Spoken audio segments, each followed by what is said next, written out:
Bienvenidos todos a una nueva singladura de la Guerra Fría. Anteriormente hemos estado tratando el periodo protagonizado por Stalin y Truman. Hoy nos acercaremos a los líderes Khrushchev y Kennedy para conocer la segunda singladura de la Guerra Fría. Lo haremos una vez más de la mano de Alejandro Mora. Alejandro es un alto funcionario del Servicio de Empleo antiguo INEM, donde ha desempeñado funciones técnicas y directivas tanto en La Rioja como en Navarra y Madrid. Ha participado en varias asistencias técnicas internacionales relacionadas con la formación profesional que le han llevado a viajar por países hispanoamericanos. Estudió psicología en Madrid y, siendo vocal del Colegio de Psicólogos por el área de Psicología del Trabajo, colaboró con la Universidad de La Rioja como profesor asociado, donde ha impartido asignaturas de dirección y gestión de recursos humanos. También ha colaborado con la Universidad Oberta de Cataluña. Su trabajo en la Administración General del Estado lo ha compaginado con otras actividades relacionadas con la psicología del trabajo, como por ejemplo el coaching, una modalidad de asesoramiento dirigida más a la acción que a la reflexión. Es alférez de fragata reservista honorífico, estando destinado en su momento en el cuartel general de la Armada, dentro de la Dirección de Personal. Últimamente ha desarrollado una actividad como bloguero, donde ha logrado un alto número de seguidores en Twitter. Y ya sin más, le cedemos la palabra a Alejandro y a ver cómo nos sorprende hoy en esta nueva singladura. Alejandro, tienes la palabra. Muchas gracias, Arturo.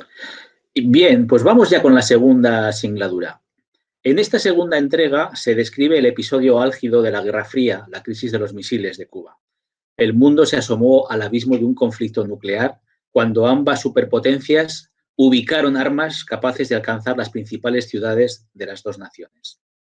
También desarrollaron armamento termonuclear con misiles de alcance medio e intercontinental.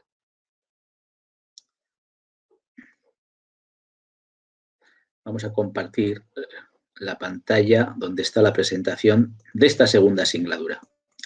En esta segunda singladura les quiero mencionar también la presencia de un buque de la Armada que tiene una especial significación para mí. Es el buque Las Palmas, que es uno de los dos buques junto al Hespérides de orientación oceanográfica. Son especializados en los estudios del océano. Y en concreto, para mí Las Palmas me trae recuerdos porque coincidí con su comandante en el cuartel general de la Armada en una de mis activaciones. Así que haremos esta segunda singladura donde hablaremos de Khrushchev y Kennedy desde los años 61 a los años 63 a bordo de este magnífico buque. La situación previa. Trataremos de estos asuntos que aparecen aquí mencionados y en cuanto a la situación previa, pues hablaremos de los temas que aparecen aquí citados gráficamente. Tras la muerte de Stalin, en la Unión Soviética se impuso una dirección colectiva que era conforme a los designios de Lenin. Estaba Malenkov, estaba Beria, estaba Molotov y también finalmente se incorporó Khrushchev.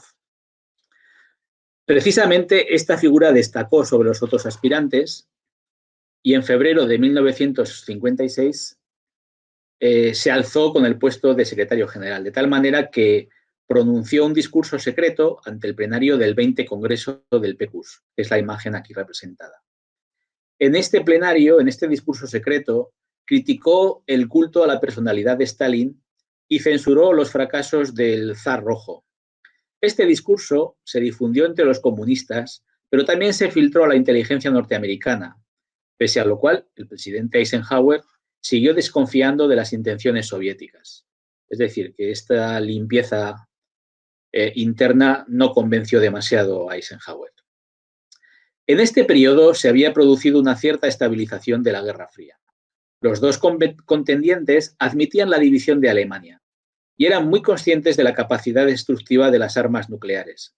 Los sistemas de reparto se habían beneficiado de los avances misilísticos y ya no era necesario disponer de una gran flota de aviones porque los misiles se podían lanzar desde submarinos o bases en tierra con un alcance cada vez mayor.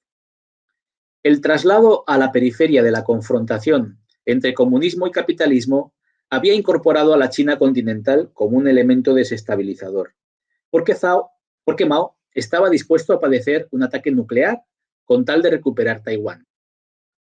En Europa, Winston Churchill volvía a ser primer ministro de Gran Bretaña y se daba cuenta de la necesidad de reducir las tensiones entre rusos y americanos por el bien de la estabilidad del continente. Los bloques militares se organizaron en las dos grandes estructuras, la OTAN y el Pacto de Varsovia.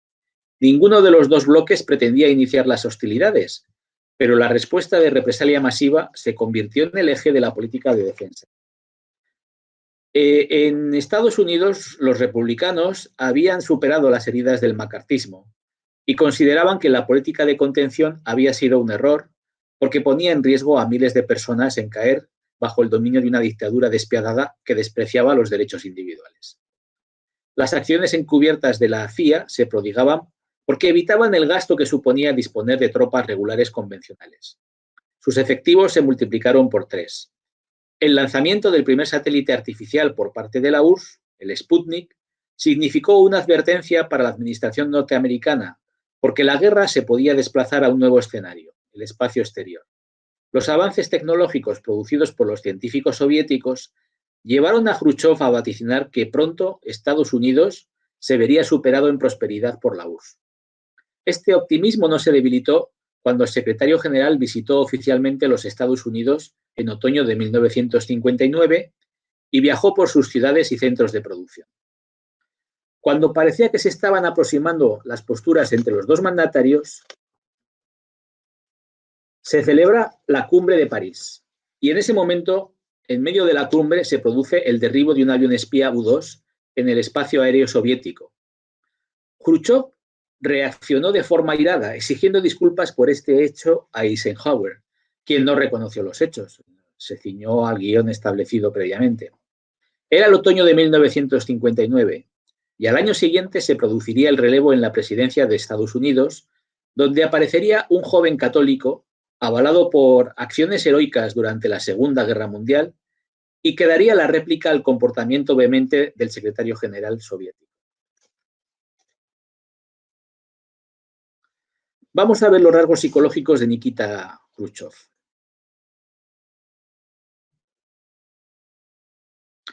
Jrushchov nació en 1894, en una pequeña población rusa cerca de la frontera con Ucrania. De origen humilde, tuvo que dejar los estudios y trabajó como obrero y como minero hasta que se afilió al partido y se dedicó en cuerpo y alma a la revolución. En la Segunda Guerra Mundial tuvo un papel destacado en el sitio de Stalingrado. Cuando murió Stalin, se decidió crear esta troika de dirigentes, entre los que figuraba Jrushchov, y en la que ninguno destacaba por sus capacidades. Poco a poco, Jrushchov se fue deshaciendo de sus otros competidores hasta que 2 años después de la muerte de Stalin, logró convertirse en el líder supremo de la URSS. Su carácter era tosco, austero y volátil. Pese a que intentó retomar sus estudios como ingeniero, no logró terminarlos, aunque sí demostró una gran creatividad para resolver problemas complejos. Su inteligencia se basaba mucho más en su intuición que en una mente estructurada, lo que le llevaba a cambiar de criterio en cuestiones fundamentales. Sus orígenes campesinos no le impidieron desarrollar una personalidad optimista por naturaleza. Algunos de sus críticos señalan de él que era muy poco diplomático y que como negociador tensaba la cuerda en exceso. Su relación con el presidente Kennedy, en un primer momento, fue difícil porque menospreció sus capacidades. Lo consideraba un niño rico mimado. Posteriormente, esta relación mejoró porque le sorprendió su capacidad de reacción a los envites que le fue lanzando. Uno de los ejes de su política fue distanciarse de Stalin. Cuando en febrero de 1956 pronunció su discurso secreto, consideró que Stalin se había desviado de las líneas trazadas por Lenin para desarrollar la sociedad comunista. Pero este revisionismo le ocasionó muchos enemigos dentro de la órbita socialista. Por ejemplo, el presidente de China, Mao.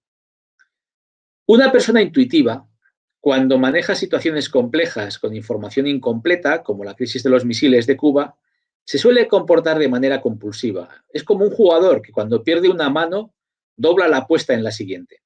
Así se debió conducir Jrushchov en su relación con los presidentes norteamericanos, llegando a decir que Eisenhower y Kennedy eran la misma mierda. Su confianza en sus capacidades le llevó a no ver el peligro que corría su autoridad. Sus enemigos se aprovecharon de ello para destituirle en 1964. Curiosamente, este superviviente de Stalin apenas trató de defenderse y pasó sus últimos años en una situación de melancolía hasta que falleció en 1971.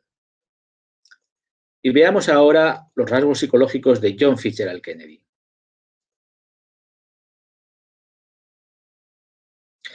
Es difícil separar la persona del mito que rodea la figura de JFK.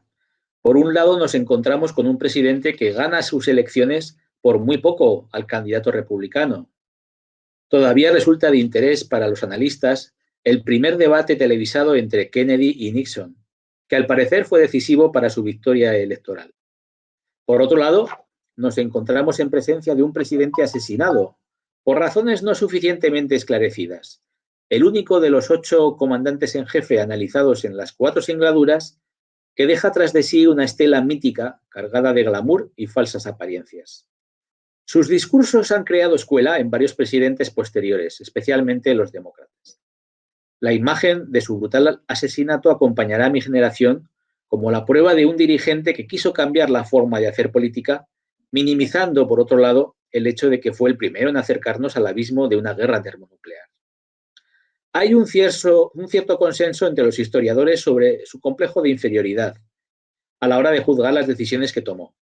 Yo me inclino a pensar que en realidad se sentía como un pez fuera del agua. En primer lugar, no era el elegido por su padre para llegar a lo más alto y para dar forma a unas aspiraciones políticas que se habían visto frustradas por el nazismo de su padre, de su ancestro. Su hermano mayor, Joseph, era el predestinado para jugar este papel. Aquí le vemos a la izquierda de la foto. Pero la muerte prematura al final de la Segunda Guerra Mundial trastocó esos planes. Los turbios contactos de su familia le impulsaron políticamente hasta ocupar un asiento en el Senado de Estados Unidos. En segundo lugar, pertenecía a una minoría mal vista para muchos norteamericanos, la de los católicos irlandeses, afamados por su carácter pendenciero y su apego a la familia en mayor medida que la practicada por el resto de familias WASP. WASP es el acrónico de White Anglo-Saxon People. Esta característica de apego a la familia les hacía asemejarse a los clanes mafiosos, tal como se describe en la saga de El Padrino. De su afición a las peleas, se explica que, pese a no tener un cuerpo especialmente fornido, se hiciese jugador de fútbol americano y acabase lesionado en la espalda, secuela que arrastró toda su vida y que degeneró en una dependencia exagerada de los calmantes y de otras drogas que aliviasen su sufrimiento. De su devoción a la familia se deriva su obsesión por guardar las apariencias, especialmente cuando le era infiel a su esposa Jackie, de forma poco menos que compulsiva, con casi todas las bellezas que se cruzaron con él. También es testigo de esta dependencia familiar el tándem que formó con su hermano Robert, su más fiel colaborador. Aparte de las consideraciones anteriores, se justifica que sobrereaccionase a muchos de los desafíos a los que le sometió Jrushchov porque se los tomaba como algo personal. Los 23 años de diferencia que le sacaba el líder soviético le ponían en desventaja respecto a los acontecimientos vividos por uno y por otro. Pero la necesidad de no parecer blando ante el comunismo le forzaba a elegir las respuestas más firmes y contundentes, pese al riesgo de desencadenar una guerra de consecuencias imprevisibles, hasta que se dio cuenta de que esta escalada de acción-reacción solo podía terminar con una gran aniquilación mutua y que era mucho más inteligente diseñar una respuesta flexible que incluyera actuaciones diplomáticas, acciones encubiertas y operaciones con armas convencionales. Su legado está lleno de luces y sombras, pero su abrupta desaparición le permitió convertirse en un icono que representaba la posibilidad de cambiar la confrontación de forma más constructiva. Pese a sus debilidades personales, las apelaciones que dejó en sus discursos a unos valores progresistas se han convertido en la herencia más valiosa para las generaciones futuras. Veamos ahora los acontecimientos por los que pasaron estos dos personajes.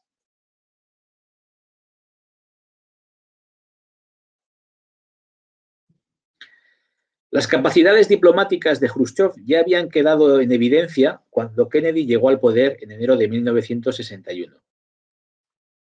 A este panorama podemos sumar los éxitos logrados por el programa espacial, que empezaron decantándose por el lado de la URSS.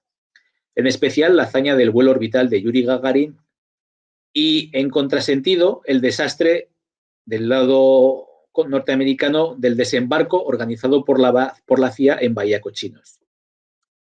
Para entender el momento de máxima popularidad del líder soviético frente a la incertidumbre que suponía la llegada al poder del presidente más joven de Estados Unidos.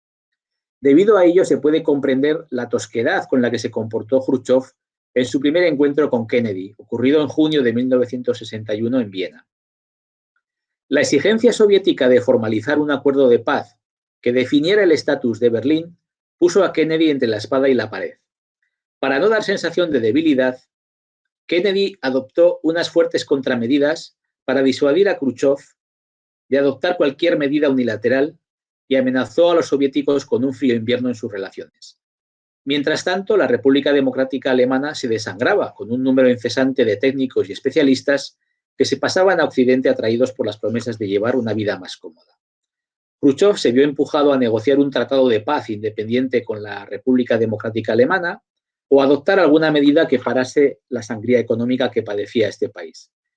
En esos meses se calculó que eran 1000 personas diarias las que cruzaban al otro lado. En agosto de 1961, Berlín se convirtió en una ciudad dividida por este muro. El muro dividió calles, parques, edificios, separando a amigos y familias que hasta entonces podían visitarse con asiduidad.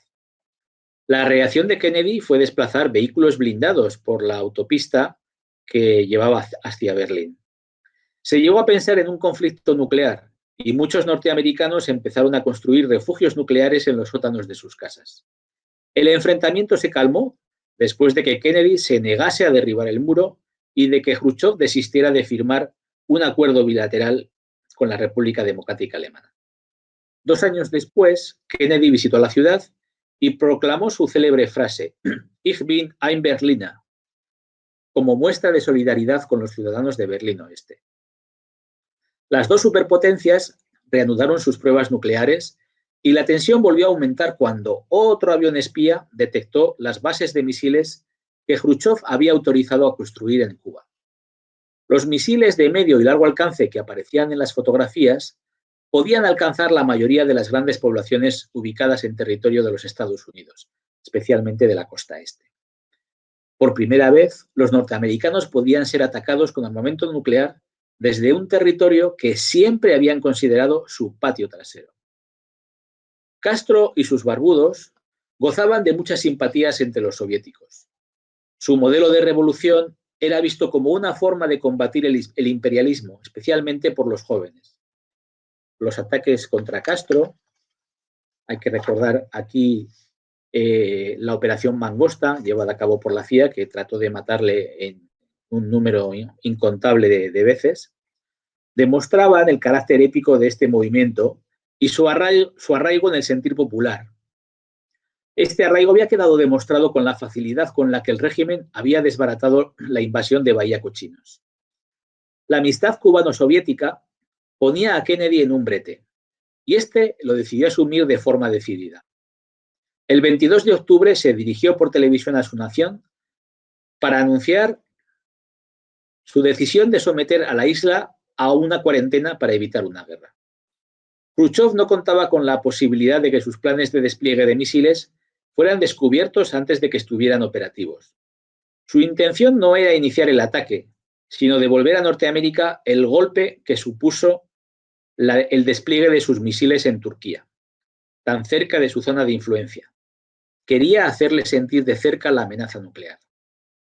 Al hacerse pública la crisis, el mundo contuvo la respiración, porque parecía que nadie podía detener el conflicto. En la ONU se movilizaron para tratar de aclarar los hechos y buscar otras posibilidades. Pero Kennedy ya había pasado por el ridículo de Bahía Cochinos y la construcción del muro de Berlín, y no estaba dispuesto a ceder en esto. Gracias a la negociación entre su hermano Robert y el embajador soviético Dobrynin en Washington, se alcanzó un acuerdo provechoso, que incluía una cláusula secreta sobre Turquía que permitía a Jrushchov salvar la cara. Cuando el bloqueo naval parecía a punto de provocar el primer casus belli, las naves soviéticas dieron media vuelta sin dar tiempo a que se produjesen heridos. La amenaza de una devastación hizo recapacitar a ambos dirigentes sobre lo que era más conveniente en la defensa de sus ciudadanos. Ambos eran conocedores de que una guerra termonuclear podía acabar con la vida en la Tierra. Posteriormente, decidieron limitar las pruebas nucleares en el espacio y establecer una línea de comunicación directa entre el Kremlin y la Casa Blanca, el llamado teléfono rojo. En este sentido, es de destacar la película Teléfono Rojo, volamos hacia Moscú, de Stanley Kubrick, muy ilustrativa del entendimiento entre los dos comandantes supremos. Hablemos ahora del legado. Tocaremos estos temas tanto por un lado como por el otro. Al hacer el balance de la presidencia de Kennedy, tenemos que incluir dos iniciativas políticas y otra militar para asegurar que, aunque corta en el tiempo, fue un mandato fructífero y determinante para sus sucesores. El primero es la conocida como Alianza para el Progreso, un intento fallido de promover el desarrollo social en la zona de influencia norteamericana. Supuso proporcionar 10.000 millones de dólares a los países latinoamericanos para invertirlos en educación, construcción de viviendas, reformas agrarias y salud pública. El problema fue cuando estas intenciones chocaron con los intereses de las élites gobernantes y de las compañías norteamericanas, como la United Fruit, de manera que los intereses económicos se antepusieron a las reformas sociales. Ni siquiera se redujo el número de dictaduras militares en esta área geopolítica. Otro proyecto más exitoso fue el llamado Peace Corps, que impulsó a 500 jóvenes voluntarios americanos a enseñar en las escuelas y trabajar en los campos de 8 países en desarrollo. Fue una manera de propagar los valores propios de la democracia norteamericana para convertirlos en impulsores del desarrollo social. A mediados de los 80, logró que más de 100.000 norteamericanos hubieran servido en el exterior, y el programa ha tenido continuidad hasta nuestros días. El tercer legado de JFK fue la creación de los Boinas Verdes, una unidad de élite concebida para luchar contra la subversión. Como consecuencia de la crisis de los misiles, Kennedy se dio cuenta de que los Estados Unidos necesitaban dotarse de una respuesta flexible que incluyera todo tipo de intervenciones de mayor y menor escala, para evitar la temida confrontación nuclear. A pesar de ello, la administración demócrata aumentó considerablemente el arsenal nuclear, con lo que dio al traste con la posibilidad de limitar la carrera de armamentos nucleares. Por otro lado, el aumento del presupuesto militar predispuso al Departamento de Defensa a implicarse aún más en la guerra de Vietnam. En cuanto al legado de Jrushchov, permitió una cierta apertura del régimen soviético al renunciar a la herencia totalitaria del estalinismo.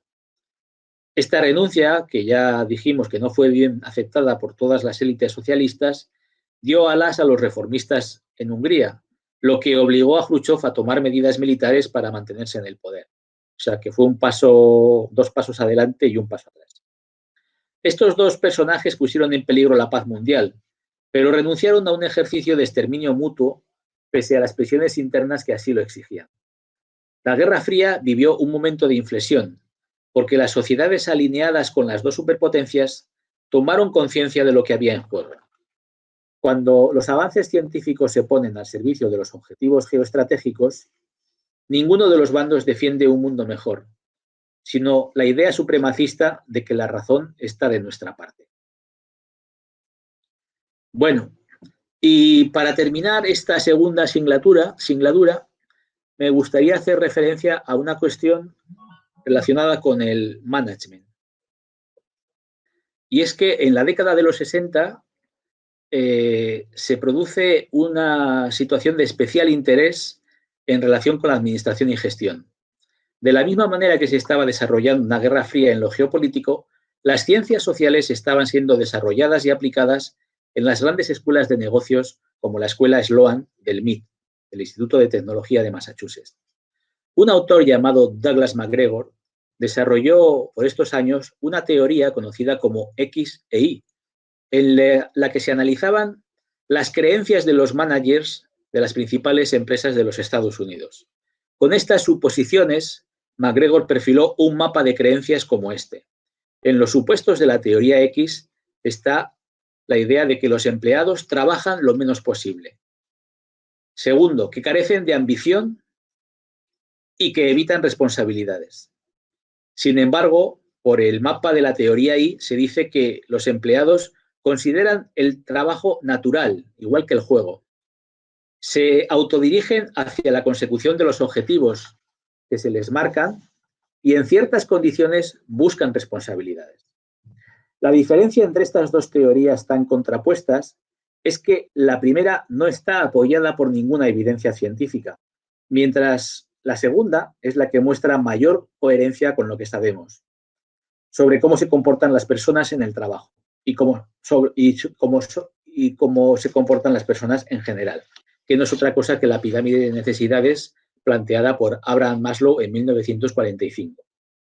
El propio MacGregor afirmaba que así como se estaba desarrollando la energía nuclear con un fuerte desembolso de dinero del contribuyente, el 17 de octubre de 1956 se inauguraría en el Reino Unido la primera planta de energía nuclear del mundo y lo que se estaba gastando en aumentar el arsenal nuclear, se necesitarían muchos años y grandes procesos de investigación para hacer que los managers cambien sus suposiciones sobre la gente que trabaja bajo su dirección. A muchos estas afirmaciones les parecían propias de un comunista y MacGregor tuvo que aguantar insultos por defender lo que estaba descubriendo la ciencia, frente a las categorías que solo son sustentadas por las creencias tradicionales. Este es un aspecto que a mí me parece fundamental para explicar cómo al final se produce el colapso de la Unión Soviética, pero eso es una cosa que explicaremos con algo más de detalle en la tercera y en la cuarta singladura. Muchas gracias por su atención. Quedo a la espera de las preguntas que me quieran hacer.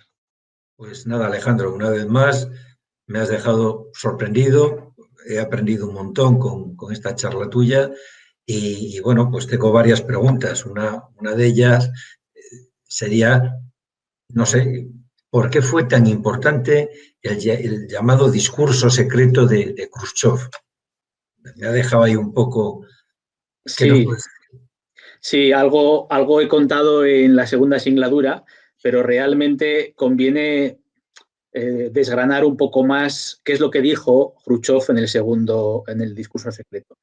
Desde luego fue un ejercicio de autocrítica como no se había visto anteriormente, ¿no? Esto además hacerlo en el Congreso del Comité Central del Partido Comunista, en el 20 Congreso, pues fue algo absolutamente fuera de serie, ¿no? Es la primera vez que se hacía algo parecido.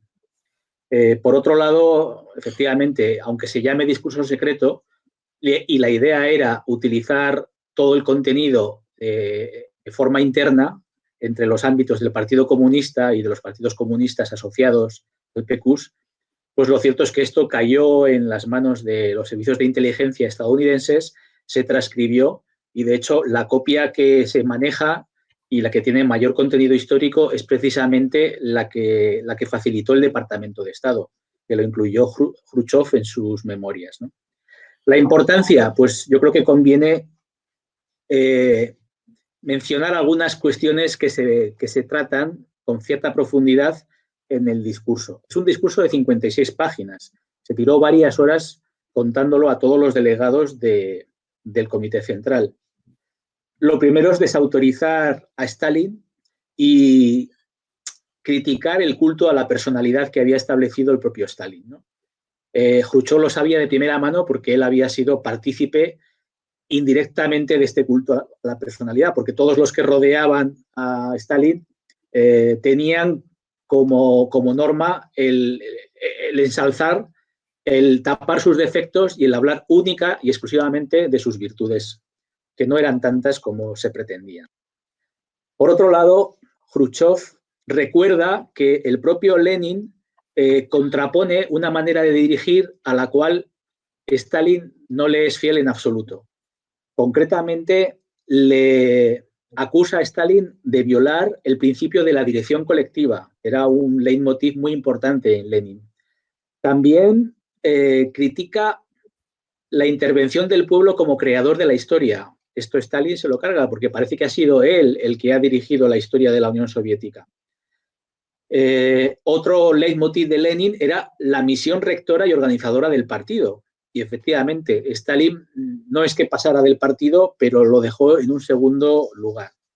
Y por último, el papel del propio Comité Central, que durante muchos años ni siquiera Stalin tuvo a bien reunirlo para tratar las cuestiones importantes, como por ejemplo, después de acabada la guerra, pues cómo se iba a producir la reconstrucción de la amada patria.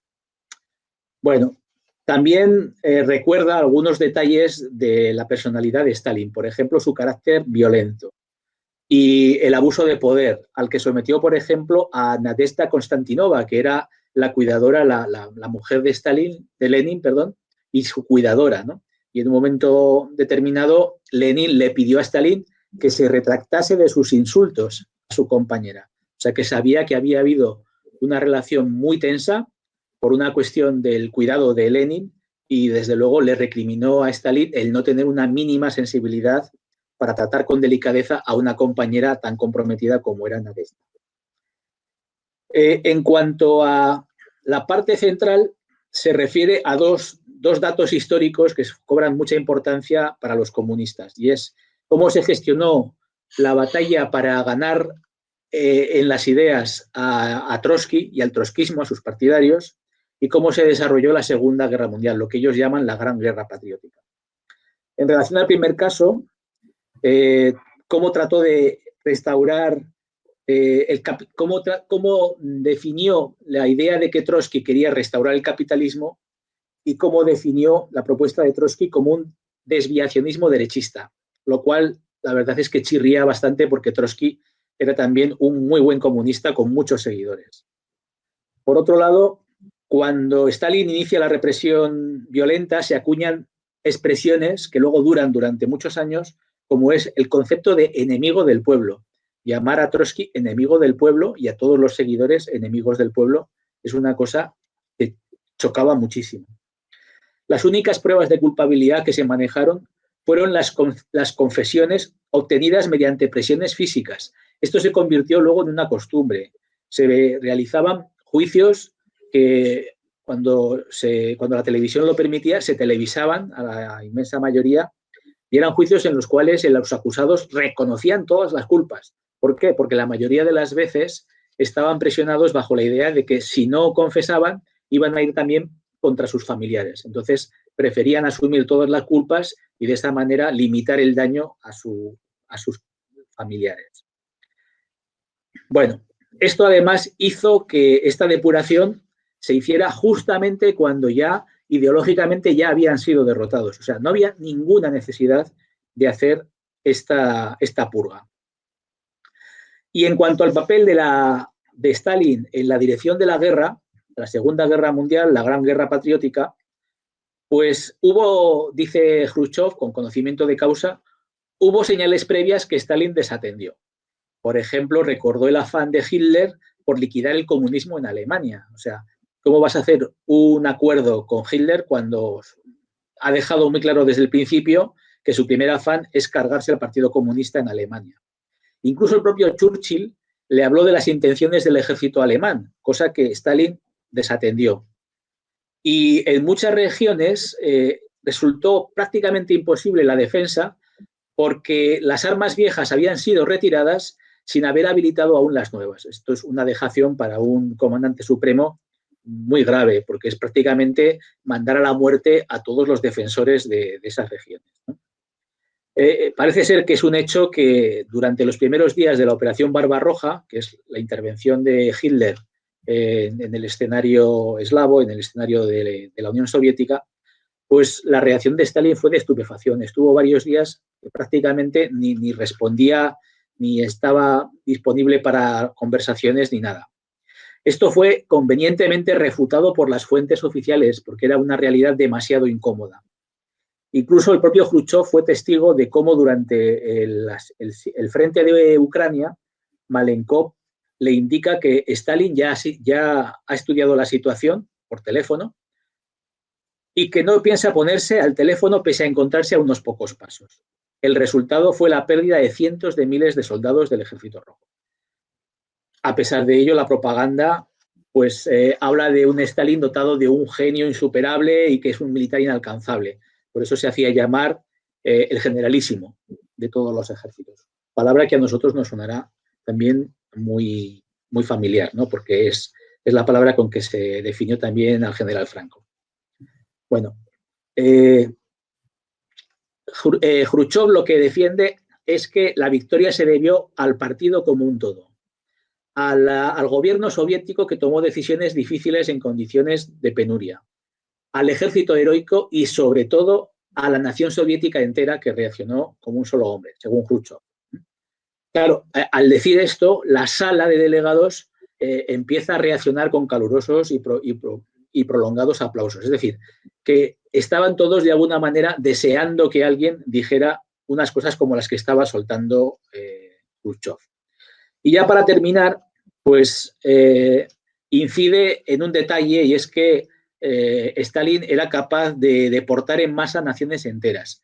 Lo hizo con los Karachay, con los Chechen, con los Inguch, incluso se planteó desalojar Ucrania entera. Lo que pasa es que no fue capaz de encontrar un territorio lo suficientemente grande donde pudiera ubicar a todos los ucranianos. Pero la idea la pensó el propio Stalin. Bueno, dice que hace un llamamiento, Khrushchev termina haciendo un llamamiento a la práctica sincera de la doctrina marxista-leninista, dando protagonismo al pueblo y preparando un buen libro de historia sobre la historia del partido. Es decir, Khrushchev puso las cartas boca arriba, levantó algunas de las verdades incómodas que Stalin se había afanado en tapar y finalmente puso un poco de luz sobre la conciencia de todos los delegados, tratando de defender el comunismo, que es la idea que Khrushchev representaba en aquel momento como secretario general. Muy bien, muy bien. Ha quedado suficientemente claro. Una pregunta más. ¿Qué han descubierto los historiadores sobre el asesinato de Kennedy? Pues realmente poco. Sigue siendo un enigma histórico. Todavía hay archivos que no han sido abiertos en las fuentes americanas, norteamericanas. Pero bueno, como nota curiosa, se puede constatar que para el KGB el responsable de la muerte de Kennedy era una sola persona y era el vicepresidente Lyndon B. Johnson. No sé si manejaban mucha información, porque tampoco el KGB ha abierto sus archivos, ni mucho menos. Pero sí que es verdad que desde el punto de vista criminalístico se puede establecer que hay un gran beneficiario de la muerte de Kennedy y es el vicepresidente Johnson, ¿no? Consigue pasar a la presidencia, consigue una cuota de poder que no hubiese aspirado jamás, porque era ya una persona mayor y es difícil que hubiese conseguido el respaldo suficiente, aunque luego se presentó a la reelección y lo consiguió en primera instancia, pero no lo consiguió en segunda instancia porque ya la salud le empezaba a cobrar factura. Pero la verdad es que la política de Kennedy resultó muy molesta para grandes sectores con un gran poder. Se habla, por ejemplo, de la CIA, a la que dejó descolgada con la operación de Bahía Cochinos y le intentó colgar ese San Benito de que los culpables habían sido la agencia. También la mafia que supuestamente había sido habilitada por su padre para conseguir el puesto de senador, parece ser que él tenía cuentas pendientes y no consiguió que esas cuentas pendientes quedaran suficientemente saldadas. Y lo que está también muy claro es que tenía un enemigo personal muy potente, muy fuerte, que era el propio Fidel Castro. La operación Mangosta, como ya he mencionado en la segunda singladura, puso de manifiesto el interés que tenían de cargarse a Fidel Castro, que no lo consiguieron, por más que utilizaron más de 70 métodos distintos, más de 70 atentados, intentos de asesinato, y a pesar de ello no lo consiguieron, lo cual enturbió muchísimo sus relaciones con la CIA y seguramente que a Castro le dejaron muy claro cuáles eran las intenciones de Kennedy. Así que, por otro lado, teniendo en cuenta que Oswald había estado en la Unión Soviética y también había viajado a México y conocía el régimen de Castro, pues no es difícil establecer una relación de causa-efecto. Pero lo cierto es que históricamente no podemos concluir nada. Bueno, pues me dejas como estaba, pero bueno, desde luego hemos encontrado unos cuantos posibles culpables. Yo tengo el mío favorito, como todo el mundo seguramente tiene el suyo, pero efectivamente enemigos, el amigo Kennedy tenía unos cuantos, efectivamente, sí. Y ya por último, ¿qué pasó en el viaje de Khrushchev a Estados Unidos? ¿Qué fue lo que pasó? Bueno, pues fue un viaje muy interesante y lleno de anécdotas. Por ejemplo, una de las cosas que se recogen más profusamente y de forma ilustrada es el viaje que tuvo a Hollywood.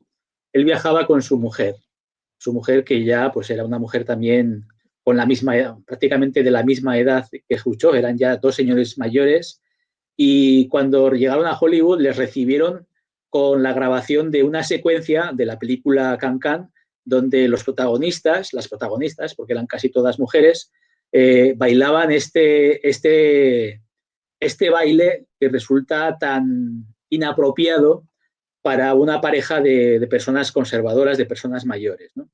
El viaje, Khrushchev, o sea, perdón, la asistencia a este plató donde se grababa esta escena del baile, la interpretó como una especie de desafío, ¿no? A ver si reaccionas de una manera irada ante unas imágenes tan desvergonzadas como las bailarinas levantándose las faldas, y estando además su mujer presente.